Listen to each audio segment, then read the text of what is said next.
তুই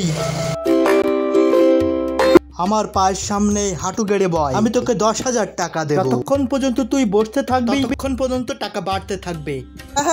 আমার ছেলে কখনো এটা করবে না। খুব সুন্দর, খুব। এই 10,000 টাকা এখন তোমার।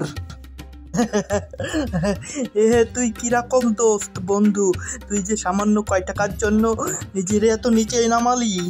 এসের জন্য তুই এত নিচে নামলি? এটা তুই কি করলি? এটা কি করলি? শোনা, তোর মাথা ঠিক আছে?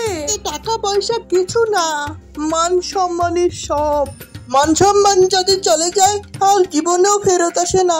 1 ঘন্টা বসে থাকার পর তুমি পাচ্ছ পুরো 1 লাখ টাকা।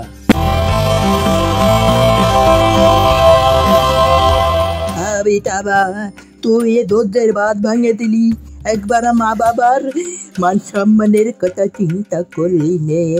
এখন থেকে তোর সাথে কোনো সম্পর্ক নেই। পয়সার জন্য তুই আজকে তোর মা বাপের মান সম্মান জলি দিলি। তবে তুই পাগল হয়ে গেছিস বন্ধু। আমার ঘৃণা আসতেছে তোর এই আল দেহে। 2 ঘন্টা পূরণ হওয়ার পরে তুমি পাচ্ছ 5 লাখ টাকা। 5 লাখ? কিন্তু ইজ্জতের কি হবে? সব কিছু হয় না। তুমি যতই কামাই করো, কিন্তু লোকজন তোমার যদি মান সম্মান ইজ্জত না দে, তাতে কি হবে? কদি টাকা পয়সা দিয়ে তালি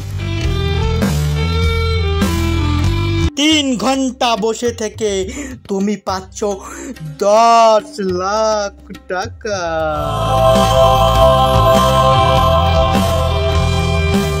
এই নাও মাইনা, পানি খেয়ে নাও, তোমাকে অনেক ক্লান্ত মনে হচ্ছে। এখন মনে হচ্ছে তোমাকে আমরা বুঝতে ভুল করেছি। তোমার কষ্ট করাকে দেখে মনে হচ্ছে তুমি ভুল কিছু করনি, তুমি ঠিক আছো। দেখ ভাই, বন্ধুত্ব তো বন্ধুত্বই হয়, আর তুই যা কিছু করিস না কেন আমি তোর সাথে আছি। 5 ঘন্টা বসে থেকে তুমি পেয়ে যাচ্ছ 50 লাখ। আমার ছেলে সবচেয়ে আলাদা, সবচেয়ে আমার আদরের ময়না, আমার বন্ধু, আমার ভাই, আমার বন্ধু।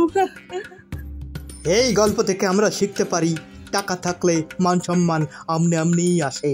ঠিক কিনা? কমেন্টে জানাও। ধন্যবাদ।